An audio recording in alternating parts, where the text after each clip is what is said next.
Et salut à tous, j'espère que vous allez bien. Alors aujourd'hui c'est News As Express, on a des infos en plus sur le 5600X 3D, et c'est pas forcément des bonnes nouvelles, allons-y c'est parti. Alors l'information vient de tomber suite à une vidéo de chez Gamers Nexus, où apparemment le 5600X 3D dont on avait déjà parlé dans une vidéo il n'y a pas très longtemps, et bien apparemment ce processeur existe vraiment, et il devrait être lancé ce mois de juillet, pour un tarif de 230$. Alors jusqu'ici ça paraît correct, mais bon en réalité le gros problème c'est que la disponibilité du processeur sera vraiment très limitée, si limité qu'en fait il ne sera disponible qu'aux États-Unis, que dans une seule chaîne de magasins, chez Micro Center.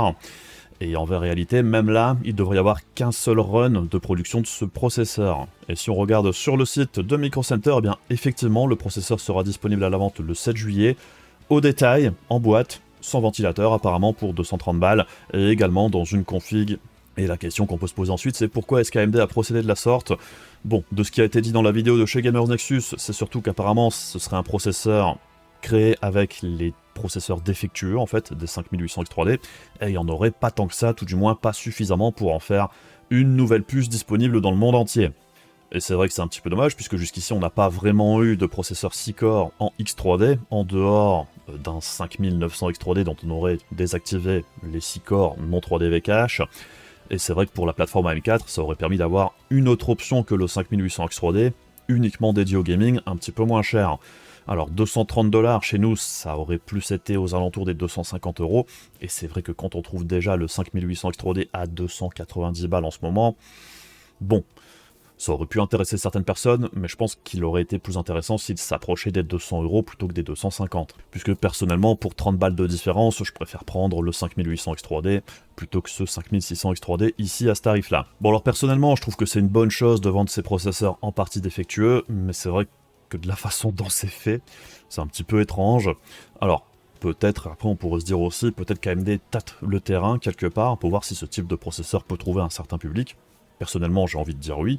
Si j'en crois mon Discord, il y avait déjà quelques personnes intéressées par ce futur 5600X 3D, et quand on en avait parlé il y a quelques semaines, ben il y avait malgré tout un petit peu d'intérêt pour ce processeur. Mais c'est vrai que si on réfléchit 2 minutes du côté de la production, ben on peut tout à fait comprendre qu'il n'y en ait pas énormément, puisque déjà, AMD, pour faire son 5800X 3D, va choisir uniquement des processeurs qui validaient déjà en 8 corps, et c'est simplement au moment du rajout du cache en plus qu'il pourrait y avoir un problème qui ferait qu'il faille désactiver 2 corps pour avoir ce 5600X 3D. Et c'est vrai qu'il ne doit pas y en avoir énormément qui valident uniquement en 6 corps, ou qui valident pas du tout. Donc bref, moi je trouve que c'est très bien, hein, ce 5600X 3D, j'aurais préféré qu'il soit disponible en plus grande quantité, et chez nous à un tarif un petit peu plus agressif aussi. Personnellement, j'aurais beaucoup aimé tester ce processeur pour voir un petit peu ce que ça donne. Malheureusement, pour l'instant, ben, c'est pas prévu pour que ça arrive chez nous. Et autre news de la semaine, c'est bien évidemment la sortie de la RTX 4060, qui s'est plutôt mal passée, je dirais, sans grande surprise, puisqu'encore une fois, on a eu un petit peu les mêmes news que pour la 4060 Ti, à savoir, ben, par exemple, qu'au Japon, il n'y a qu'un seul acheteur qui s'est présenté dans une boutique pour acheter celui-ci. Et si on en croit les chiffres de chez 3D Center sur les chiffres de vente dans une boutique en Allemagne, et comme dernièrement chez Mindfactory, comme on peut le voir, on avait déjà vu ça avec la 4060 Ti, on voit que pour la 4070 Ti, ils avaient vendu 400-450 unités le jour de la sortie, la 4070 c'était 300 unités environ, la 4060 Ti c'était 30 unités, c'est vraiment très peu. Pour la 7600 c'était pareil, 30-40 c'est vraiment pas beaucoup.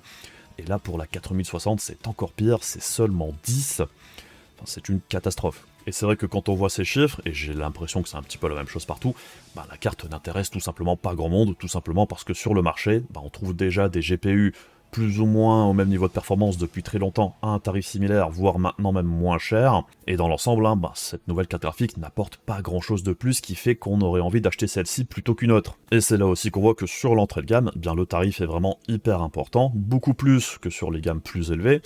Et là, une différence de 50-30 balles, bah, ça joue énormément. Puisque la 4060, si c'était sorti à 250$, ça aurait déjà été beaucoup plus favorable dans l'ensemble. Mais à 300$ et 330€ chez nous, c'est juste beaucoup trop cher. Et c'est là aussi qu'on voit qu'il y a quand même une erreur de jugement sur le marché actuel de la part des fabricants de cartes graphiques, puisque que ce soit AMD ou Nvidia, il y a quand même une erreur de lecture du marché. La 7600 a déjà dû baisser de tarif en catastrophe, et il y a même un jeu offert avec, et c'est pas pour autant que les ventes sont incroyables.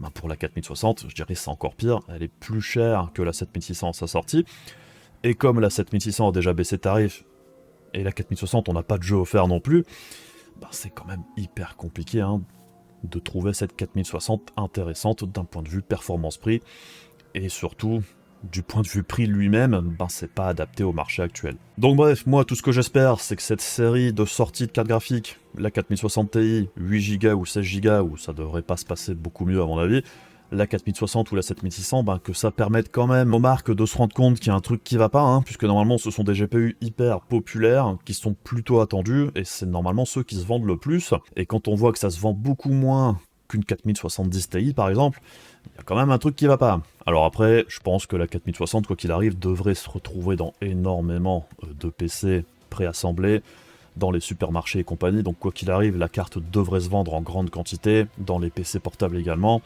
donc quoi qu'il arrive, la puce va se vendre. Mais c'est vrai que pour les acheteurs au détail, eh bien on voit qu'il y a un gros manque d'intérêt, très clairement. Les cartes qui viennent de sortir ces derniers mois ne sont pas du tout intéressantes.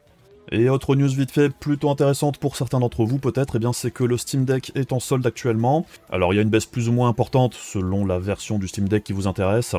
La moins chère, c'est juste 10% de réduction, ce qui l'amène à 377 €. La version intermédiaire avec 256 Go de stockage, c'est 15% de réduction, ce qui l'amène à 466 € environ.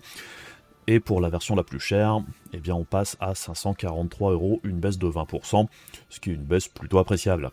Donc c'est vrai que c'est une baisse plutôt bienvenue, hein. Le Steam Deck c'est quelque chose de plutôt intéressant pour certains usages, et c'est vrai que la machine dans l'ensemble a quand même un certain succès, puisque ça a aussi amené des nouveaux, enfin des concurrents, hein, que ce soit la ROG Ally ou ce genre de truc.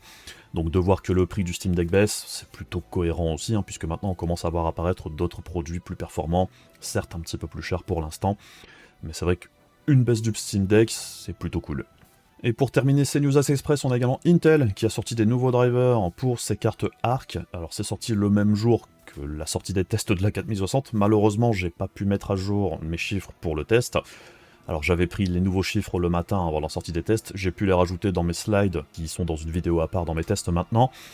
Alors, c'est vrai qu'il y a quand même des gaps assez appréciables dans certains titres, donc par exemple Assassin's Creed Unity, on a une augmentation des performances de 271 à 313%, ce qui est tout de même assez massif, et on a également une belle hausse de performance sur Formula One 2022, et c'est vrai que dans la vidéo de la 4060, je disais que justement les cartes Intel sont un petit peu en faiblesse sur ce titre-là, et bien maintenant avec ces nouveaux drivers, c'est réglé. Alors certes c'est toujours un petit cran en dessous par rapport aux concurrents, mais c'est quand même beaucoup mieux qu'avant, puisque par exemple en 1080p c'est une hausse de 36% des performances, et en 1440p c'est 20%, avec Ray Tracing par contre on a seulement 10% de performance en plus environ, mais c'est toujours bienvenu également. Donc comme d'habitude c'est toujours très bien de voir qu'Intel continue d'améliorer les performances de ses drivers, même s'il reste encore énormément de jeux aussi, les performances ne sont pas forcément incroyables, mais au moins ça avance. Et je rappelle aussi vite fait que l'histoire de l'A770 qui arrive en fin de production, c'est uniquement le modèle fabriqué par Intel, puisque j'ai vu des commentaires à droite à gauche, il y en a beaucoup qui pensent qu'Intel arrête la production totalement de l'A770, c'est pas le cas,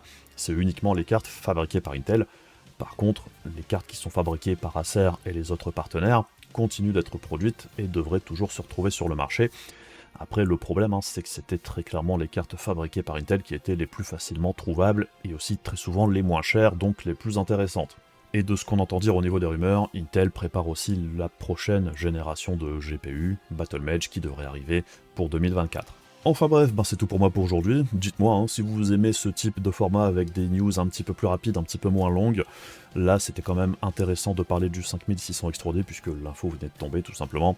Mais bon, peut-être que vous préfériez que je fasse des news plus régulières, peut-être un petit peu moins longues. Et si c'est le cas, je continuerai d'en faire des news assez express. Enfin bref, comme d'habitude, si ça vous a intéressé, n'hésitez pas à faire les trucs pénibles de YouTube pour soutenir la chaîne. Et on se retrouve très rapidement pour d'autres vidéos. Des bisous à la prochaine, salut!